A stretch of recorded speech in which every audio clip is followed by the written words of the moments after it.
Okay, thank you so much. So I've been having technical challenges, and also it's been raining heavily here. I'm in Entebbe, Uganda. It's been raining heavily, so I had also challenges with my internet. My name is Fredrick Mugira. I'm the founder of Water Journalist Africa. Water Journalist Africa is a network of about 700 journalists spread across 50 countries in Africa. I also co-founded Infonai.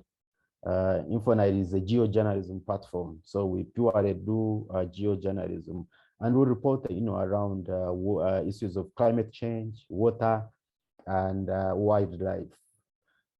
Yeah, so I'm also National Geographic Storytelling Explorer. That means I got some grant from National Geographic to work on a story project that actually focused on climate change. Yeah, so this is what I was telling you, Infonai and Water Journalists Africa. Infonai is a flagship project of Water Journalists Africa, and we are in 11 countries in the Nile Basin. Purely practicing geo-journalism, and we do this, through data-based multimedia storytelling. We've been doing this for the last 5 to 6 years, and one of our concentration has been on climate change, because we want to make sure that we train journalists to report these stories, and also we have these stories in the media. Yeah. And also not just having this, the story of climate change in the media, you realize that in the media, the story about climate change is kind of growing old. It's been there for some time. So maybe when you read through, you may be like, I know this one, but we are trying to help journalists, make sure that they kind of defamiliarize this story. It is the same story, but it is defamiliarized. So when you open a newspaper, you are like, I did not know this. I'll tell you how we do this. Yeah, so our approach is that we are local and international storytelling on environmental and scientific topics. And, some of these topics include climate change. So what we do, because we are, a collaborative group of journalists, what we do, we have themes that we work with. In the past, we have had several themes. The first one, for example, that we have worked on is biodiversity in transboundary lakes, plastic pollution of Lake Victoria, water scarcity during COVID-19, climate change solutions, wildlife trafficking, and foreign land deals. So what we do, because like I told you, we want to present this information in a new way, so to defamiliarize it. So what we do, we source credible data that is cross-cutting, across countries. And yeah, because I told you we are purely practicing, pure data journalism. So right now we are actually sourcing data on fish species, biodiversity, and stocks in Lake Victoria. In the past, we have looked at wildlife trafficking, seizures, data around water access, rainfall and runoff, and land acquisitions. Yeah.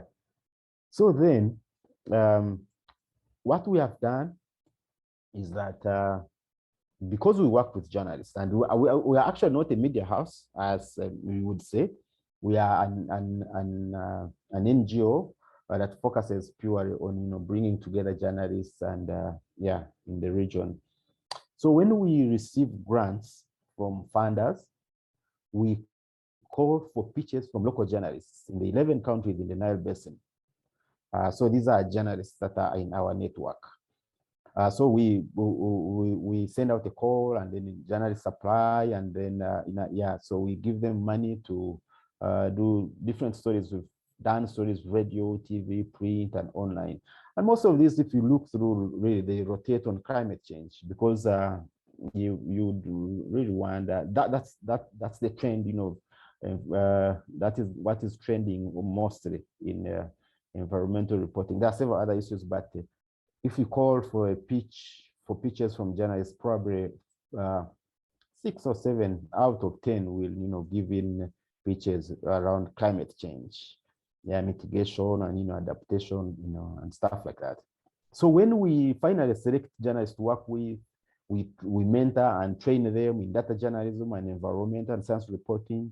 So we work with them to create data visualizations for their stories. Again, in here on this, I would underline data visualizations and then take you back to what I said. We do want to defamiliarize the story. So when we put in, data visualizations, we defamiliarize the story. And then if you see it, probably the visualizations will attract you. I'll put off my video right now so I can save my bandwidth. Yeah, so we have given out to over 200, story grants to journalists who are members of our network in the 11 countries in the Nile Basin. Although we have had a challenge, penetrating Eritrea, we've had a challenge, working with journalists there. Yeah, so then when we give grants to journalists, they, produce stories and publish in their local media houses, often in local languages, then so these stories are on the national level. But then we feel that we want to take it further. So we have these stories translated into regional languages like Amharic, Arabic, Swahili, French, to be published on Infonile. Infonile is our website. It's infonile.org. We have coordinators in these countries. We have a coordinator in Sudan who does Arabic, a coordinator in Ethiopia who does Amharic, a coordinator in Rwanda who does French, a coordinator in Kenya, and another one in Rwanda, all that do Kiswahili. Yeah, so then what we do, we bring together these stories and create one cross-border multimedia project. Like I told you, it is a theme we are working on. Let's say we are looking at climate change mitigation and adaptation. So then journalists publish their stories and give them to us. We translate them, publish them on Infonile, and then later summarize these stories, mostly in English, and publish a cross-border multimedia project that brings all these stories together. So then we incorporate in geo-journalism visualizations like interactive maps, drone videos, photography, satellite imagery, and graphics. Again, I would like to emphasize here that we do this because we want to defamiliarize the story. Yeah, so then we later create actionable interactive maps that usually go with these stories. We have had over 10, maps created for the last 5 years. It's kind of expensive for us to create maps, as we are starting. We don't have money, but we try. Yeah. So these are some of the projects we've worked on, and I just want to put emphasis on some of the climate change projects we've worked on. Adaptation in the Nile cities. This is a project we are yet to complete, funded by National Geographic Society, that looks at how cities in the Nile Basin are adapting to climate change. So we are working with 8 journalists in the region to tell how their cities are adapting to climate change. I'll give an example of Kampala. The journalists we worked with, focused on the Entebbe Kampala highway and how this is, helping in adaptation and mitigation. Yeah, so then interviewed different people and did videos. If you went to our YouTube, you'd see this story done by Gerard Tenywa. And we have so many, also in Ethiopia, we have a journalist there, our network member, who worked on how Addis Ababa is adapting, and looked at the efforts to create walkways, beautifying the city, and how this will, in the end, control floods and make the city resilient. Yeah. Again, the other project probably I can tell you about is climate change solutions, rural and urban youth focus. So we worked with youth in East Africa and youth journalists to report about youth projects that how youth in the region are kind of supporting efforts to mitigate and adapt to climate change in their societies. And they did several stories that came up. This is a purely solutions journalism project that we worked on, and we wanted to amplify the voices of youth outside there in local communities that are engaged in different projects that are helping, to their communities to adapt. And we realized that, youth are engaged in different projects, yeah, there are some that, are conserving wetlands, yeah, and others, are involved in different projects that we did, yeah. So I just want to take you through how we do this, how we defamiliarize the story. We make sure we tell and we investigate with data, generated by earth sciences. We use satellite imagery.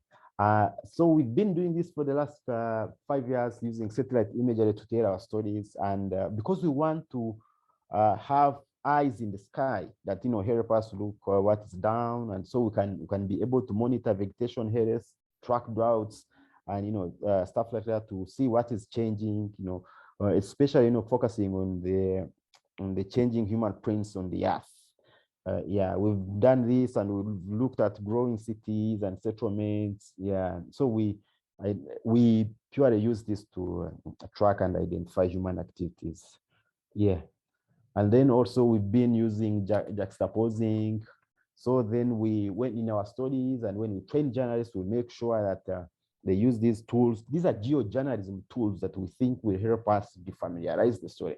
If, for example, you looked at satellite imagery, it would attract you to read through the story. Instead of giving you texts and one photo and we leave it there. We think that we need to make sure that this story, although it has been there, the story of climate change has been there, and it's taken some time, you don't get bored when you're reading through. So then we use juxtaposing, which helps readers to make comparisons. So you look at what was there before and what is there now, and you are able to come to a conclusion. So you compare and contrast. Yeah. Again, we've been using time lapse to tell what has changed on environment. How was it before? What is happening right now? So we use videos, photography, and satellite imagery to tell how the environment is changing, how things are changing on the earth. And certainly, yes, things are changing.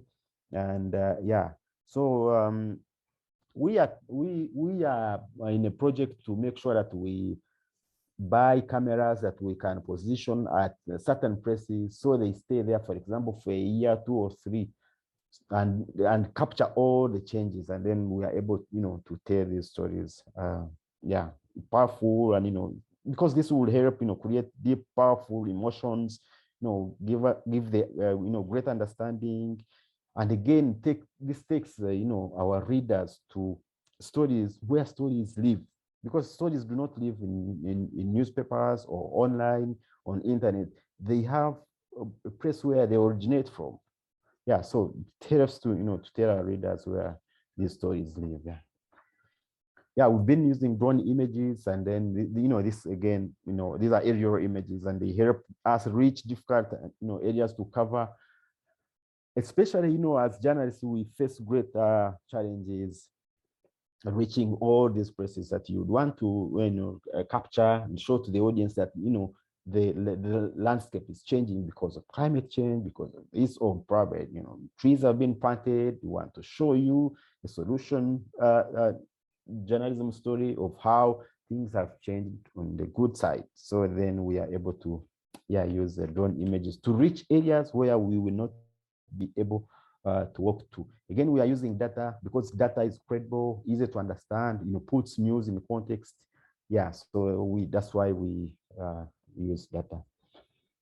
We again employ mapping techniques to make sure that we tell stories where they happen, because we realize, like I told you, where a story happens is as important as what happens in the story, because this helps readers, understand the full context of a story, what relationship it has to the areas around it.